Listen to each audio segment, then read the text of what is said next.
des Christians! Ouais!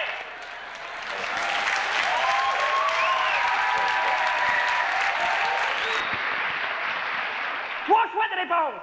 Oui, certain ou à ta boy. Oui, à ta boy, Madame Amigo, je le dis, à ta boy. Je le dis, tendons la main aux anglophones. Oui, tendons la main et servons-nous de l'autre dans le renvers du coude et relevons le poing.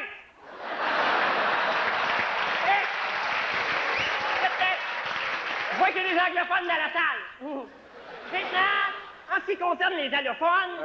Pardonnez-moi, jeune homme, je voudrais pas vous offenser, mais qu'entendez-vous par allophone? Allophone, ça veut dire quelqu'un qui sait juste dire allô en français. Fait que, qu'est-ce que j'entends par là? J'entends quelque chose, là, mais je comprends pas, tu sais. C'est pas top, le français, t'as juste à cliquer pis bûcher pour, aussi. Mais tes choux-claques, ça donne le bitch, tu sais. Moi, là, je ne suis pas anglophone, je ne suis pas allophone, je ne suis même pas francophone. Je suis mégaphone! C'est-à-dire, je parle une seule langue, mais très fort! De toute façon, puis si on veut, le Québec a déjà accepté sa map. J'ai une preuve géographique, même. J'ai ici une carte du jeu risque. Alors, si on voit le territoire nord-américain, Alberta, Ontario, Québec! Il y a une ici de Québec! Donc, selon la firme Parker Brothers, le Québec existe en tant que lui depuis plus de 30 ans! Hey! Moi, je veux donner aux Québécois le goût du risque! À l'époque où la Tchécoslovaquie est devenue la Tchéco et la Souvlaquie, que la queue s'est séparée du Dristan, le liche de l'Anstein, la Bosnie de la Box-Bonnie, la crosse de l'Assie, c'est que n'importe quel petit trou perdu, gros comme une cheveux de mouche, s'appelle Grande République impériale, avec son passeport qui ressemble à celui que j'avais à l'Expo 67, sa propre monnaie propre, puis son aéroport qui ressemble à un terminus d'autobus. Moi, je dis que le Québec doit s'y joindre en se séparant!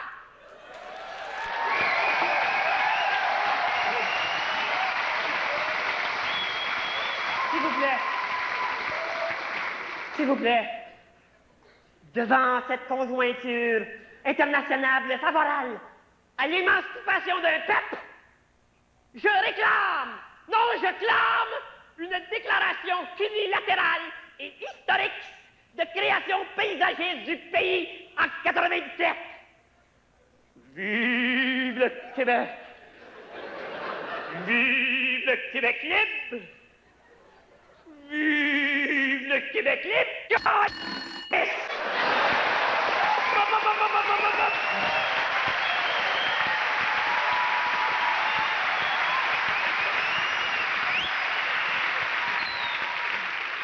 Madame la Présidente, puisqu'il est question des relations fédérales-provinciales, j'aimerais demander au Premier ministre ce qu'il entend faire avec son homologue fédéral. Oui. Personnellement, rien du tout, là. Mais sachez que je n'ai rien contre les homologues. C'est un choix de vie que je respecte. Personnellement, je préfère la compagnie des dames. La parole va maintenant à la critique de l'opposition en matière de jeunesse, la députée de Matapédiatre. Oh, bravo! Ma question s'adresse à la ministre de l'Éducation, la députée de Taillon dans le Gras. Madame la ministre, quelle est la différence entre les commissions scolaires linguistiques et confessionnelles? Oh, bonne question aussi. Oui, c'est un dossier dont je m'étais occupé. S'il vous plaît, ne me disez pas la réponse. C'est ça, ouais. Confessionnel, ça veut dire pas d'avortement avant l'âge de 14 ans. Et puis, linguistique, ça veut dire que ça parle anglais partout dans l'école, sauf dans les classes. Mais le français, là, ils l'apprennent où? Ouais. La grande question que je m'ai... dont duquel je m'ai posée, c'est... pour que les élèves puissent parfaiser leur français, que peut-on nous faire? J'insiste, que peut-on nous faire? Mon Dieu, c'est drôle, vous parlez pareil comme une animatrice à Musique Plus. Merci. Le jeune, là, il a le droit de savoir qu'une craie, ça sert pas juste à faire le tour d'un cadavre. qu'Agaguc, c'est pas la marque d'un manteau d'hiver. Oh non. Puis que le gouverneur de la Nouvelle-France, qui a laissé son nom au gros hôtel de la ville de Québec, il s'appelait pas Holiday Inn. Oh non. Ben, c'est qui, ça? Hilton? Non, Frontenac. OK. Ah, comme le métro. Bravo! On n'était pas dur parce qu'Hilton, c'est un boxeur. Hein? Ben oui. Madame la Présidente, pourquoi alors les jeunes décrochent-ils? Parce que leur téléphone sonne. Entre autres, il y a un sondage ici qui nous dit que la population ici veut sortir la religion des écoles. Ah, ben ça, c'est drôle. Moi, je commencerai par la drogue. Mais voyons donc. Il n'y a pas de drogue dans les écoles. Les pocheurs se tiennent d'un cours de récréation. Il y a un autre récent sondage ici qui est fait dans les cégeps qui nous dit que la consommation quotidienne atteint 2 joints puis 4 bières par jour. Oui, mais là, vous parlez seulement des professeurs. Du côté des élèves, c'est un peu mieux. Puis, un instant, les jeunes, c'est pas tous des drogués. Il y a des vandales aussi. Madame la Présidente! What? Excusez, Forrest Gump veut parler. Ici, il y a mon petit casse. En tant que ministre des Transports et des Travaux publics, je suis, comme les routes du Québec, très fatigué. Si vous regardez attentivement l'état de nos routes, vous verrez qu'il est très dangereux pour les automobilistes de circuler tard le soir, parce qu'on ne voit pas les trous. Mais qu'il est encore plus dangereux de circuler le jour, parce qu'on les voit. Ça, c'est vrai. Les trous ont pris le dessus. Eh bien, moi, j'ai décidé de prendre l'aide devant. Le gouvernement n'a plus d'argent. Il n'y a plus d'argent pour les routes du Québec, plus d'asphalte. Eh bien, pas de problème, nous les ferons en pavé uni. Bravo!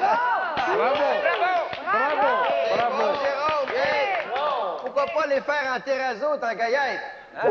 Ou en bois traité, Ou peut-être en résine de synthèse. ou en céramique. Ou en permacon. J'en prends bonne note. Ça n'existe pas du permacon grand. J'en prends bonne note pareil. Vous savez tous, Madame la Présidente, que j'ai fait construire ces routes il y a 30 ans. Eh bien, j'ai la ferme intention de les faire reconstruire au complet au cours de l'année qui vient. Et c'est le projet de loi que je désire déposer aujourd'hui en cette Chambre. Bon, mais tu viendrais le déposer. Attends, garde-les toutes. Ça, tu vois, Corbeil, là, ça va être ton classeur, ça, à l'avenir. Le gouvernement va le ramasser jeudi. Merci beaucoup. Et pour ce qui est du problème Mirabel-Dorval, eh bien, c'est très simple.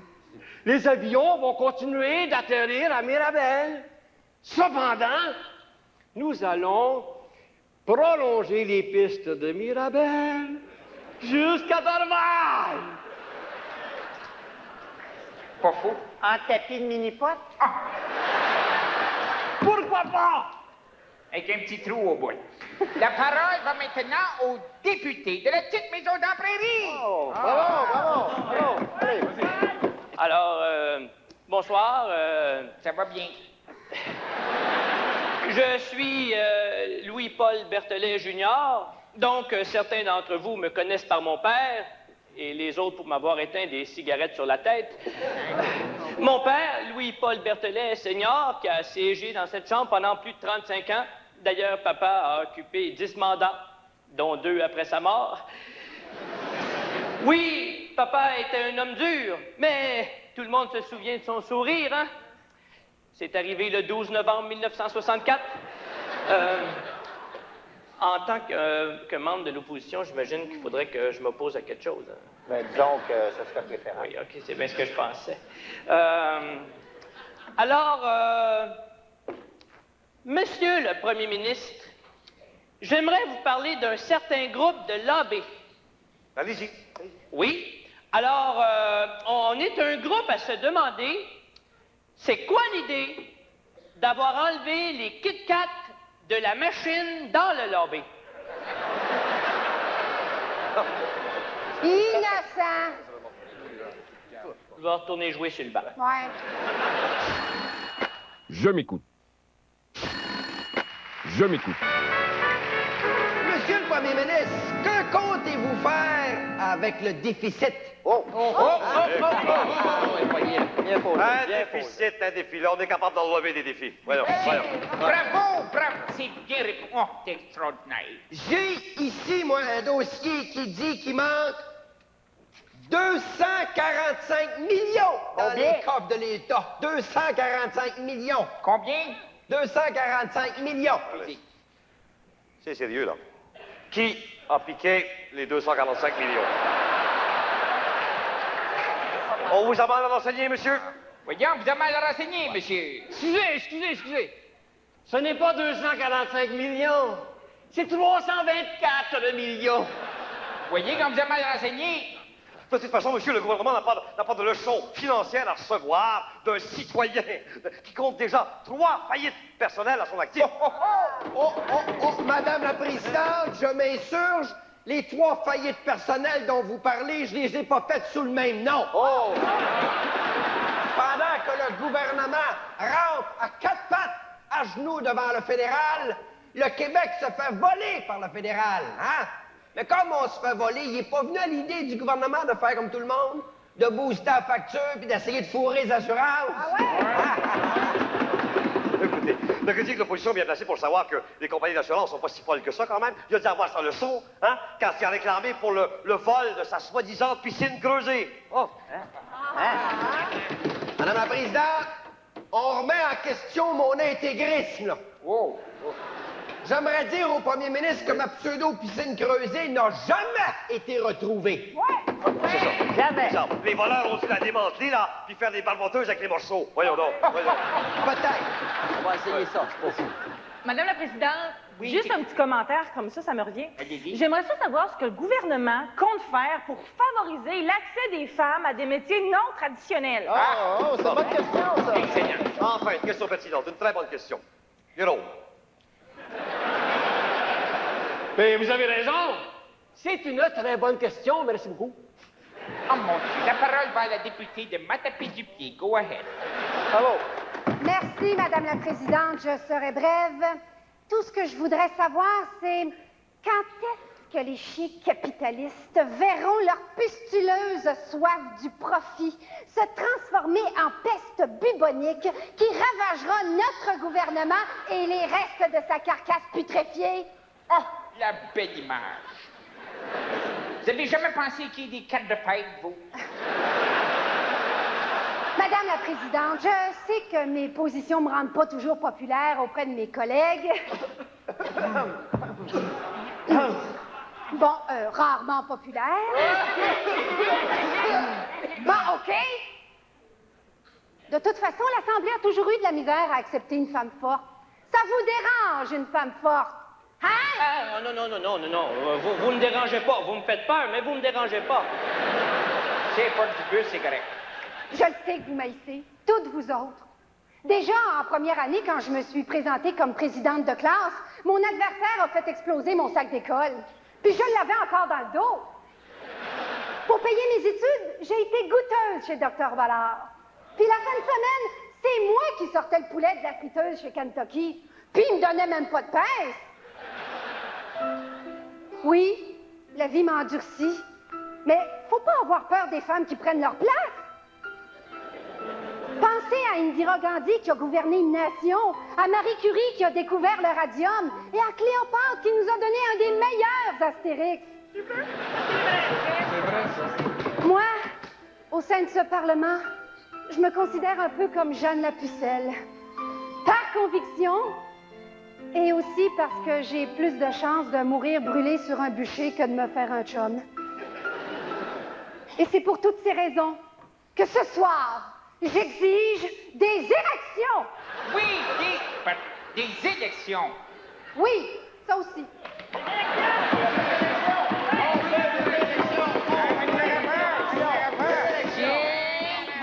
S'il vous plaît. Merci. La parole va maintenant au ministre de l'Agriculture, le député de la Porte-Grange. Commandant. Madame la Présidente, avez-vous remarqué que toutes les découvertes qui se font dans le monde agricole sont tout le temps faites à l'étranger, hein? Jamais au Québec. L'année passée, là, il y a un gars en Chine qui a découvert une nouvelle sorte de vache.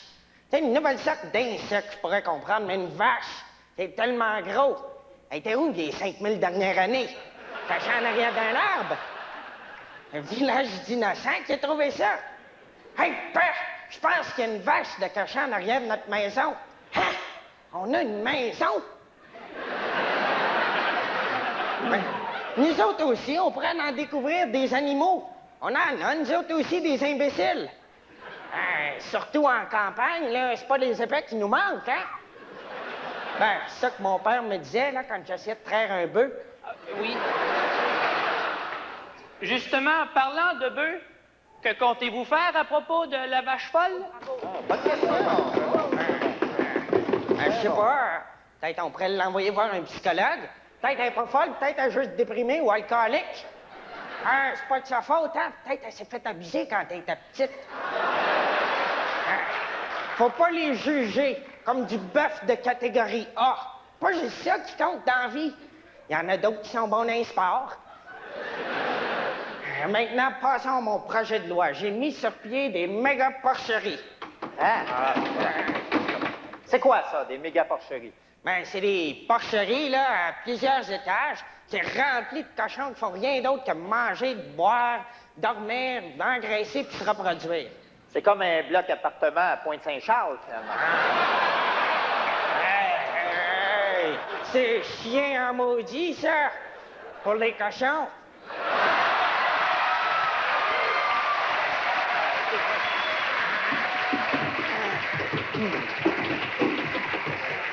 Madame la Présidente! Oui. Demande la parole. Oui, allez-y, la parole est au député indépendant de Saint-Libéré, le Québec. Le ministre des Affaires indiennes a eu des pourparlers secrets la semaine dernière avec les peuples des Premières Nations. Est-ce qu'on peut savoir ce qui s'est passé à l'intérieur du wigwam? À toi. Canada, Canada, Canada! Ici Ramakrishna Mandarayamindi. Enchanté, monsieur la présidente, ça me fait plaisir, monsieur la présidente, vous reviendrez, c'est la bonne franquette, merci, ça me fait plaisir, enchanté. OK, j'ai mal au cœur, là, merci. Monsieur Premier ministre, très, très bon Premier ministre, merci pour mon travail, très bon Premier ministre, très populaire avec les danseuses, merci beaucoup, merci. Moi, ministre, depuis 4 ans, avoir mon passeport depuis 8 ans, ma carte d'assurance maladie depuis 14 ans. Je vais bien finir par déménager ici. C'est ridicule. Que fait ici cet hurluberlu? Non, non, moi, pas être hurluberlu, être douce. C'est le village à côté, c'est pas pareil. Retirez vos paroles, madame. Un hindou, c'est un indien, il me semblait normal de le nommer ministre des Affaires indiennes. Puis c'est une raciste, madame. Oui, vous êtes une raciste, madame raciste. Raciste-vous. Et aussi, moi, être porte-parole majorité silencieuse, oui. Silencieuse parce que pas comprendre la langue. Mais t'as montré d'abord, regarde, c'est ça une langue. Regarde, qu'est-ce qu'elle dit? Coudonc, ça aboutit les négociations avec les Autochtones. Quoi, autochtone? On n'est pas autochtone, on est au printemps. Non, les sauvages. Pardonnez-moi, jeune homme, sans vouloir vous discriminer, mais que veulent nos amis les aborigènes? Oui. Hein? Des zones érogènes, des zones... Les sauvages encore. Ah! C'est pas vrai. Non, eux, pas exigeants. Vouloir seulement un stade olympique pour faire bingo. Et moitié de l'Amérique du Nord, moins verdeur. Puis le trafic d'armes? Trafic d'armes. Les gens dire autochtones faire trafic de bazooka. On va pas les écœurer pour de la gomme ballon, quand même. Et les comptes d'hydro pas payés? Oui. Autochtones pas payé facture Hydro-Québec. Hydro-Québec pas envoyé facture comme ça. Sauvé timbre, bafou. Vous n'avez pas signé cette entente-là, là? Oui, papa, oui, j'ai signé ça. Autochtones signé l'entente en riant, fumé calumet de potes, célébré départ de Raman en lui faisant danse du coup de pied dans le derrière. Grâce à Raman, tout est réglé. Plus problème autochtone. Et aussi grâce à Canada. Bravo pour Canada. Oui, Canada. Parce que Canada, c'est le plus beau pays au monde. Les montagnes rocheuses, chute Niagara, Club Price, Canada. Merci. Maintenant, on va chanter Hymne national Canada. Oh, Canada, dear la da da, Canada, dear la da da, Canada, dear la da da, Canada, dear la da da, Canada, dear la da da, Canada, dear la da da. Merci Canada, merci de m'accueillir, merci mon ami, c'est très gentil, merci beaucoup, merci. Canada, mon pays préféré, Canada, je t'aime, Canada. Ah, Canada. C'est ça, va te partir au restaurant.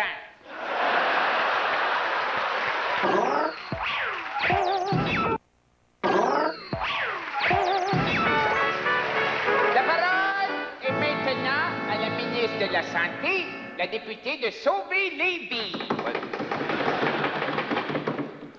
Madame la Présidente, je passe mes journées au chevet d'un grand malade. Tasse-toi, Géron. Je parle de mon ministère de la Santé. Va falloir se résoudre à coûter ce qui coûte le plus cher, à couper ce qui coûte le plus cher. Et je parle pas de fermer des lits ou des hôpitaux. Non, ça va continuer, c'est un acquis. Non, je parle de fermer des malades. Pardonnez-moi, jeune homme. Vous parlez de fermer des malades. Mais à qui va-t-on donner notre sang? Ouais. Oh, mais donner du sang, c'est fini. Va falloir payer maintenant. Ah, et le bain puis le petit café qu'ils nous donnent après. Ah, ça aussi, il va falloir les payer. Tu peux te rasseoir, le Munchkin. J'ai reçu ici une plainte parce qu'une femme enceinte a été menottée à son lit d'hôpital parce qu'elle n'a pas payé ses contraventions. Ah, elle est bien chanceuse. Moi, personnellement, je l'aurais envoyée à Fourrière. Puis en plus, se faire menotter, si c'est bien fait, c'est pas nécessairement déplaisant. Effectivement. Et ceux qui veulent mourir avant l'heure, Madame la Présidente, doit-on les aider? L'euthanasie est un débat bien au-dessus de nos moyens. Quand un citoyen ne rapporte plus rien à la société, qu'il en est conscient, le moins que l'on puisse faire humainement, c'est de ne pas ignorer son appel. En d'autres mots, un vieux a le droit de mourir. Sinon, c'est la dérive des incontinents. Alors, désormais, les médecins qui sont payés à l'acte le seront en double pour un acte de décès. Madame la Présidente, je m'excuse de m'emporter de la sorte, mais je crois que la ministre ne voit pas l'urgence de la situation. Non, écoutez, devant le manque total de collaboration des syndicats, j'ai implanté une politique de désengorgement des urgences. La méthode Tremblay-Larouche, qui consiste à faire exploser tout le personnel de soutien. Voilà. La parole est maintenant au ministre responsable de l'assurance médicaments, le député de Laval des pilules.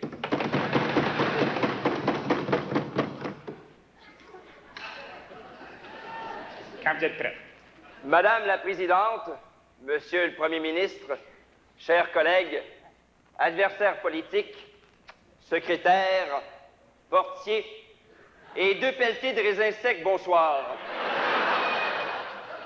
En tant que nouveau ministre responsable de l'assurance médicaments, j'aimerais vous faire part de ce que sera notre nouvelle orientation face à l'assurance pilule.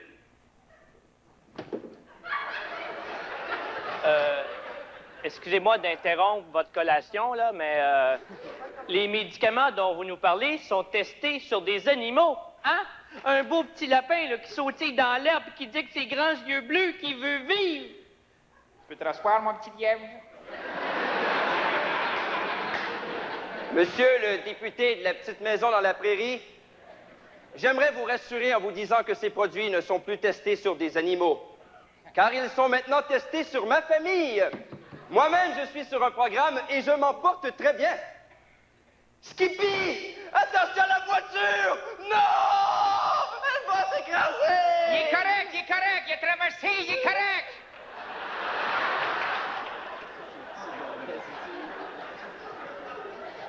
Il est correct. L'autre jour, je pensais à tout cela.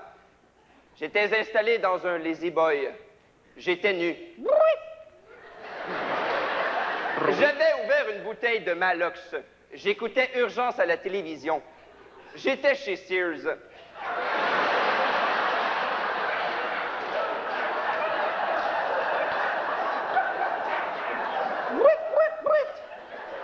Et je me questionnais sur l'importance des médicaments. Pour certains, ils représentent la vie. Pour d'autres, une existence parallèle.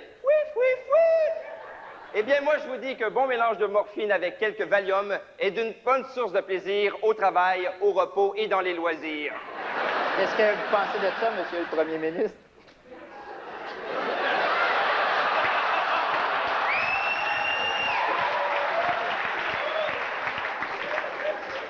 faut quand même pas exagérer sur les doses, quand même, là. De toute façon, on ne se fera pas de cachette, mes farfadets. Le local est trop petit et vous me retrouveriez tout de suite.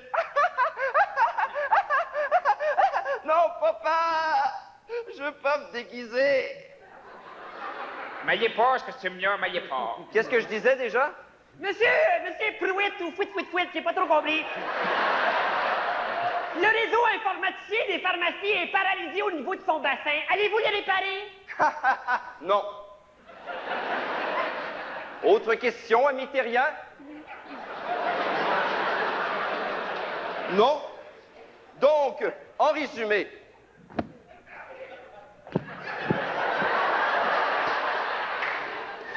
je conclurai en disant ceci. Dépêche-toi de E.T. sur la ligne.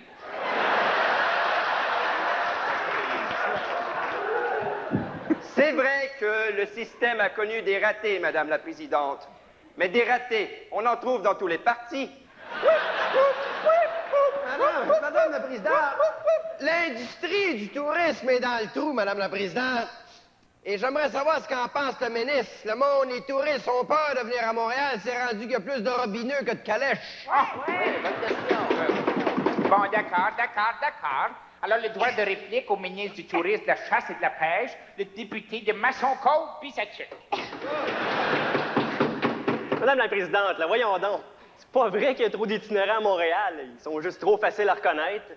Une tuque, une barbe, une dent. Mon Dieu, on dirait Alice Robbie. Oh. S'il vous plaît, ne riez pas de ma sœur.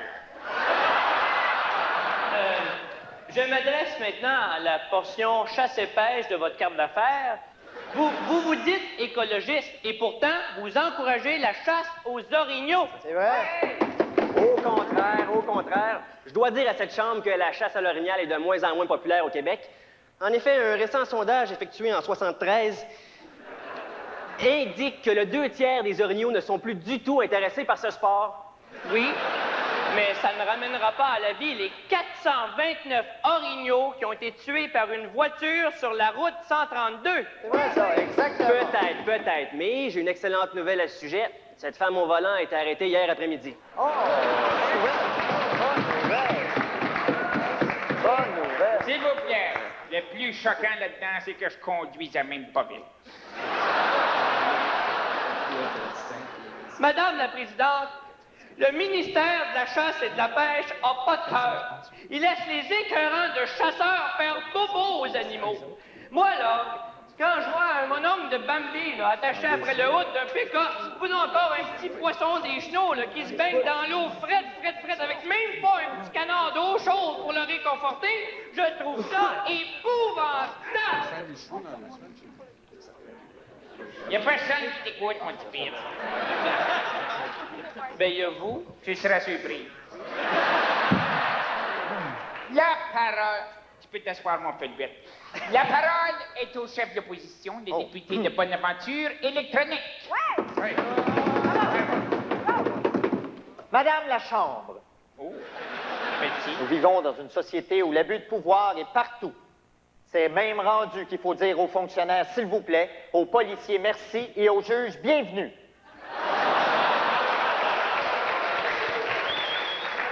L'incompétence est partout, disais-je. Et le premier ministre est pas loin derrière. Wow, un instant, là, vous faites attention, mon premier ministre, OK? Bon, d'accord. D'accord. Alors, permettez-moi de vous féliciter, monsieur le ministre premier. Vous avez diminué de 4 millions les taxes foncières du centre Molson afin que les fans du Canadien puissent continuer à y aller. Vous avez annulé l'hypothèque de 9 millions du musée Juste pour rire afin que le fan du musée puisse continuer à y aller. C'est un beau geste.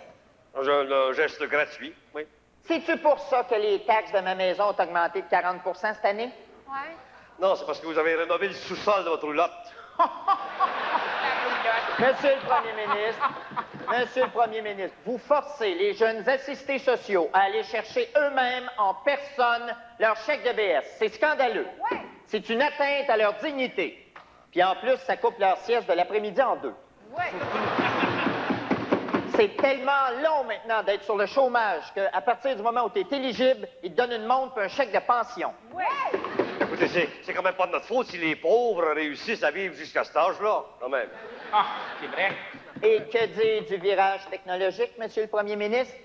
Votre fameuse autoroute électronique, à quoi ça sert si on reste quand même pogné sur le pont? Je me suis moi-même équipé à la maison. Internet, modem, ordinateur, souris, toutes ces gogosses-là. Et après plusieurs mois, je suis complètement découragé. Y a-t-il quelqu'un ici dans la salle qui peut me dire comment c'est qu'on fait pour trouver les filles tout nues?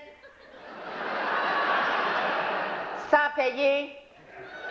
Gars, c'est facile, gars. Ici, là, tu pèses ta pitoune. Gars, ici, ça, c'est le site Baywatch. Gars, la Pamela Lee Anderson, c'est avec Photoshop, tu peux y grossir les tatons. Ah oui.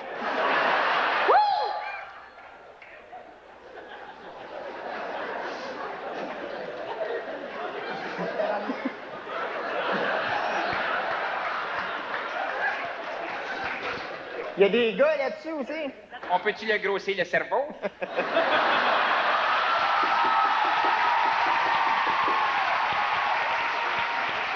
Monsieur le Premier ministre, qu'est-ce que vous avez fait pendant les 4 dernières années pour combattre le fléau du sida? Rien.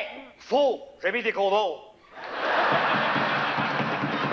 C'est vrai, j'étais là. Les médicaments pour les sidéens sont rendus tellement chers que pour la première fois de ma vie, j'ai compris ce que voulait dire l'expression « s'endetter jusqu'à la fin de ses jours ». C'est une joke politique, ça? Oui. Il en faut. Ben, c'est les parlementaires, tu sais. C'est sûr qu'il faut en mettre une ou deux. Pour Franco Nuevo. Madame la Présidente, tous ces scandales me scandalisent. Je suis tanné d'être gouverné par cette gang de pas bons. Je suis tanné de voir tous ces privilèges, tous ces avantages marginaux, tous ces pots de vin me passer en dessous du nez. Je pense que c'est rendu à mon tour. Le fédéralisme de ce gouvernement est passé date. Il nous faut notre pays que nous mènerons par nous-mêmes à notre faillite. Le programme du Parti pour la gloire est simple. Ramener le BS à zéro, l'équité salariale, l'abolition pure et simple de la TPS et de la TVQ, baisser le prix des cigarettes et bien sûr, et surtout, la souveraineté d'ici l'an 3000. Que nous nous engageons à commencer éventuellement à parler de... Oui! T'as-tu dit l'an 3000? Hey, c'est bientôt sur l'an 3000, là, 1998, 1999, 2000, 3000!